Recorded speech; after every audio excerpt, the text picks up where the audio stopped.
As the queen fell to her knees as the next victim, the other three gasped in shock and tears immediately came to their eyes. Their chances of survival were becoming slimmer, and the blame kept getting passed around from each of them to the possibility of an unseen force. But as the numbers dwindled down, the tension rose higher. Hey guys, my name is Angelia, and welcome back to the 10 Little Sims, and welcome to the final part of the 10 Little Sims. The entire thing has come down to this. We have our three last house guests remaining. Potentially one of them's the killer. Potentially all of them could die. We don't know what could happen. But we are just going to get started. So by now there are definitely a lot of cutscenes in this episode because, well, like 2 big chunks of them. Because, you know, we're trying to tell a story, and a lot of the time you kind of can't tell a story when you're doing actual gameplay. But I'm gonna have them all come in here and just sort of sit away from each other. None of them are, like, really too comfortable at the moment. I guess you could say they're incredibly uncomfortable, which I think anyone would be in the circumstance, and come on, guys. I don't know why they wound up outside the freaking wall, and it looks like Grimm is coming in here too. This should make it very interesting. Why did you just not go? Oh, I think I have the front door locked, actually. So they're all also, you know, accusing one another, which is very unsettling. So I'm going to actually have Lottie go ahead and accuse Dr. Facilier, because, I mean, who else would be behind us? He's the only villain left, so clearly must totally be him. So she's gonna go ahead and insult him. And, you know, Tiger Lily's like, you know what? Yeah, it has to be you. And as you can see, Lottie has a bit of a predicament going on here. Oh goodness, we're freezing, guys. We're freezing. Oh my gosh, please don't crash. There we go. Computer's been running a little bit sluggish. So she's gonna go ahead and yell at Dr. Facilier as well. Obviously, Lottie's incredibly uncomfortable. She is pregnant. She's in her first trimester. She's freaking huge. I would scan, but I actually got rid of my pregnancy mod. Only because I was having a lot of glitches with the latest patch. No. Can't I just put your phones on silent, because this is incredibly annoying. There we go. And, you know, Lottie's sitting here, she's trying not to freaking vomit. She has really no one to even share this with. She has no one to tell, because, I mean, the only person that would truly care is gone. Unfortunately. So she's gonna yell at him. He's gonna yell back at the girls. I mean, he's livid right now.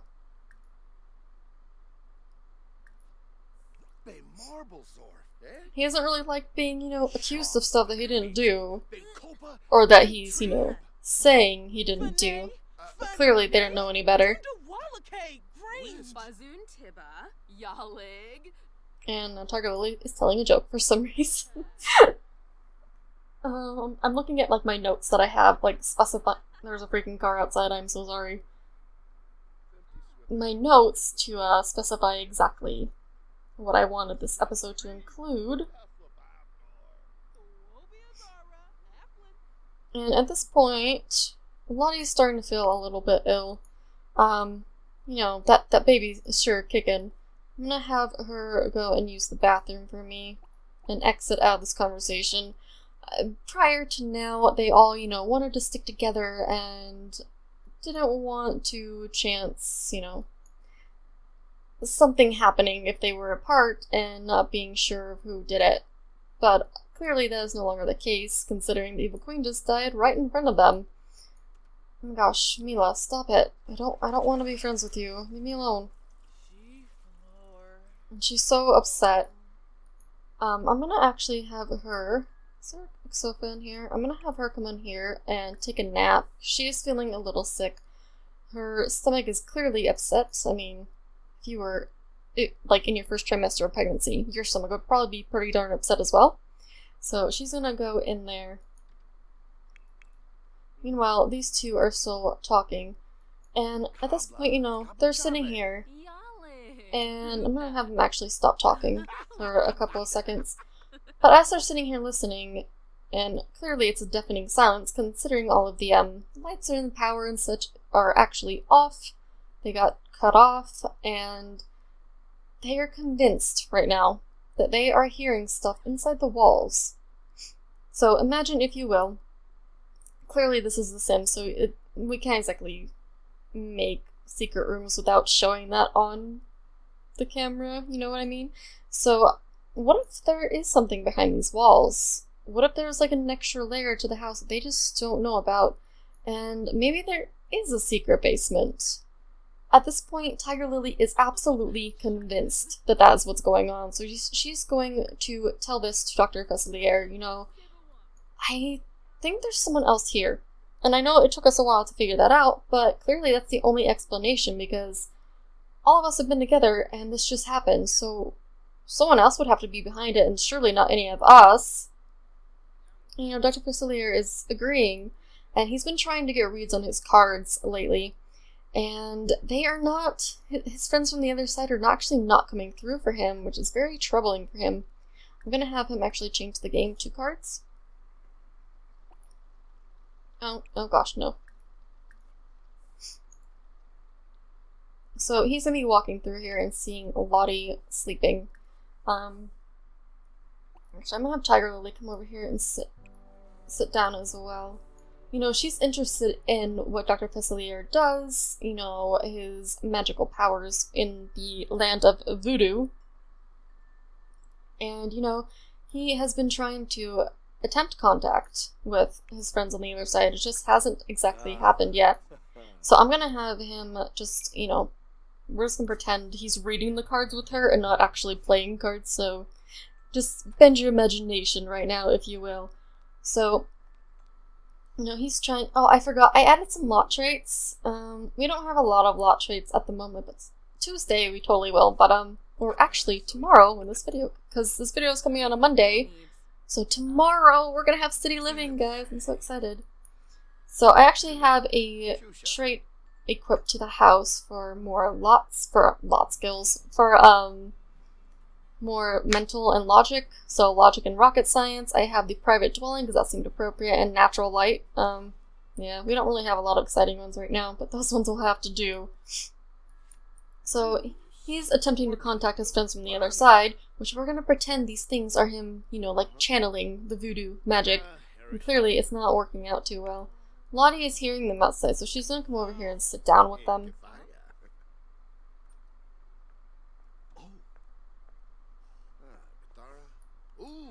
You know, she's still feeling really ill, this poor girl. You know, she's knocked up, and her beloved is no longer in this world. So she's gonna ask him what exactly is going on here. Let's just pretend that's her asking.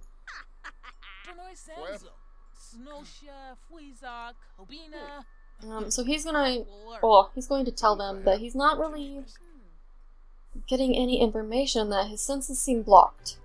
And there is a reason for his senses being blocked, and that will be gone over, sort of, I guess, later on. Actually, we'll just cover it now. So while he's here, there's a magical enchantment around this actual estate where all their magic is pretty much null and void, where they cannot tap into it. It's basically like, think of it as writer's block, but more voodoo magic block, I guess you could say. So even the evil queen with all of her powers would not have been able to access her powers. So that's for what it is. Or like, I guess like a cell phone blocker, you know, the signal? That's basically what's happening right now. So his attempts were unsuccessful, and, you know, they're still hearing stuff. So they're gonna go walking around the house to try and figure out where it's coming from. So they're basically just following the noises. I'm gonna have them, you know, just spread out and look for the source of these sounds. Actually, I'm gonna have him go in here. Aren't you letting me click? Game, please. Please work. There we go. So they are investigating. They're walking around listening intently to the walls and trying to follow the source of the noise. And Lottie's gonna be walking super slow because she's really sad. So, you know, they're not exactly hearing anything right now. I'm gonna have Lottie also go inside of here since she's right there anyway. Come on, lady. And clearly nothing is going on, so they're also all going to come upstairs. I'm gonna have her go into her room for a second. She needs a breather anyway.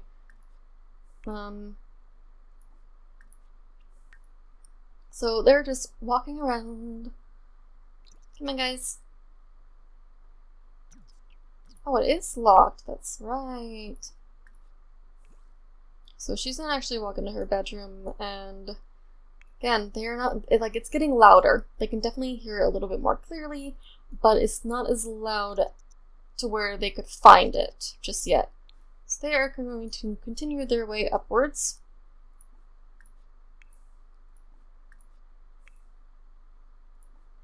Tiger Lily is very focused. I thought there was like a light on one of these trees for just a second, but I realized it was a light from one of those houses. My bad. So now that they are actually upstairs, they're hearing a very loud sound. Now they're able to hear it. I forgot to get rid of one of these. Oh my gosh, I'm a mess right now. Alright, there we go. And it is indeed coming from the gramophone itself. The one and only that delivered the message of their unfortunate doom. Let's do classical. That seems more appropriate for this sort of a situation. So they are all going inside, following the source of the noise. Just pretend, if you will, that it's playing more of like a static noise. It's not music, it's not anyone reporting anything, it's not anyone talking or whatnot. So the door is actually locked. At present, they do not know that. They're completely unaware that the door is locked, but they are, indeed, stuck in here. Oh my gosh, can we just for a second? She's in her first trimester and she's this big. I'm kind of hoping it's the CC on her. Let me, change her into a different outfit. I'm kind of sick of seeing her in this one anyway. Let's go to this one. Oh, nope, she's still pretty huge.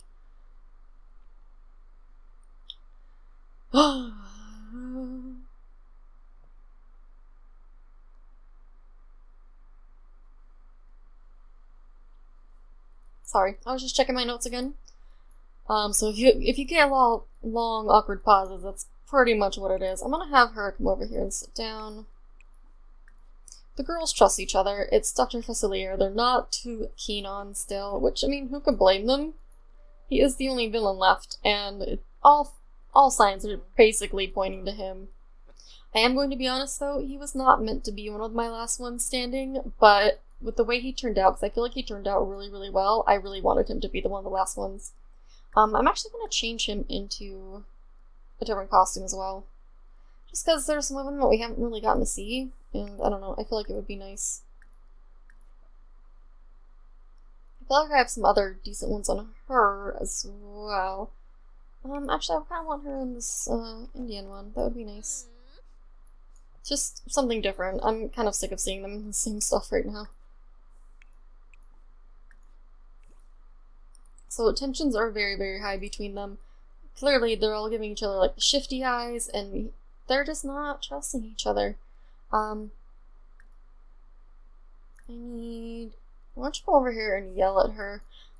We're gonna get some fights starting up right now.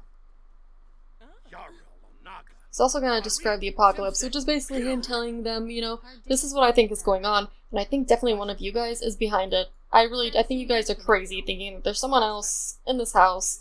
We would have seen someone or heard them by now, so you're out of your freaking minds, ladies. There's nothing else going on, it's just your imagination's running away with you. We just need to find a way out of here. Why don't we go try to find a boat? I mean, I could totally sail us out of here, and, you know, they're not exactly having any of that. I mean, Charlotte is, in the real world, obviously, she would not know that she's pregnant, but because this is Sims world, at this point, she does know she is pregnant, and she's incredibly sad about that. Because not only is Shang gone, but she's having his baby and he's not here. And the prospect of being stuck on a little tiny boat for God only knows how long is incredibly unappealing. Especially when she's pregnant. So he is going to go ahead and yell at her again. And Tiger Lily's going to yell at him for yelling at Lottie. It's like, how dare you yell at the cute little pregnant lady? And again, right now, all signs really are pointing to him. I mean, what if he was able to tap into his magic? What if he was just faking it downstairs? What if all this time he's been in contact with the voodoo people from the other side, and this is an attempt to garner more magic? I mean, he was only able to use all of that magic in his original film because of his friends on the other side and because of deals that he made them.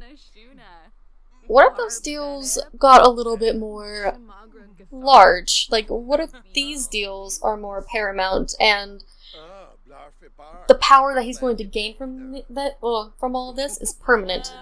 I mean, if we learned anything from Harry Potter and Voldemort with the Horcruxes, sacrificing your life or other people's lives definitely will get you more powers, and clearly Tiger Lily is agreeing with my thoughts on that. Why are you flirty? This is weird. So I'm gonna have her insult him. So, you know, he's gonna try to storm out. I mean, he's so frustrated with all this. He has no patience for this nonsense anymore, and he just thinks the girls are being crazy. Which I cannot exactly blame him, and I'm just fumbling over my words all over again. So, can you go here and do it, please, to make this look a little bit more real? That is my timer! Dr. Facilier, just do what I'm telling you. So, as we are discovering, the door is indeed locked. He's relaying this message to the ladies right now. And that is where I am going to be leaving you. Ooh. So, this actually is concluding the 10 Little Sims. Obviously, there's going to be a very long segment, cutscene, what have you, after I get done talking that will have the rest of the story unfold for you guys. I really hope you enjoyed this series. Again, this is something I've been thinking up in my head for months upon months upon months, and it's really exciting for me to see it come to life. And I don't know, I really hope you guys enjoyed it and had fun with it. It is the month of October. It is Halloween today when this comes out, and I really hope you have a great Halloween. Please be safe if you're going out or if you're going trick-or-treating and whatnot. Just be wary of people and your surroundings. And yeah, I will see you guys next time. Bye! The gramophone erupted into sparks, catching them all by surprise when they heard the noise. They knew that none of them had been the cause of it, for they were all in the same room when it happened. He stepped forward to try and repair it. The moment his fingertips made contact with it, he convulsed as an electric pulse shot through him and he fell to his demise right then and there. The girls clasped both of their hands over their mouths, but there was something missing in one of them.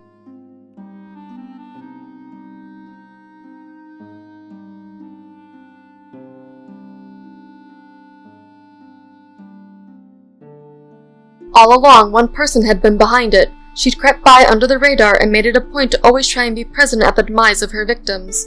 The girls turned to face each other, both of them staring with wide eyes at the other. But there was something more sinister behind the one. Charlotte backed away, afraid to be near Tiger Lily when she looked like that. Tiger Lily grinned and cleared her throat to begin her explanation. Her motive was quite simple. She wanted revenge and redemption for all that she'd been through, for all that her family had to go through. Everyone who had been invited for the weekend had been selfish in their own way, and it was something Tiger Lily couldn't stand behind, so she set about to make things right. Charlotte was stunned into silence and tried to leave the ballroom again, but the door was still locked. Sirens sounded from the outside as the police were finally able to reach the island and heard Charlotte screaming from inside the ballroom. They broke into the house and whisked Tiger Lily away while promising to get Charlotte home to her family soon. For the first time in what seemed like forever, she could finally breathe easy.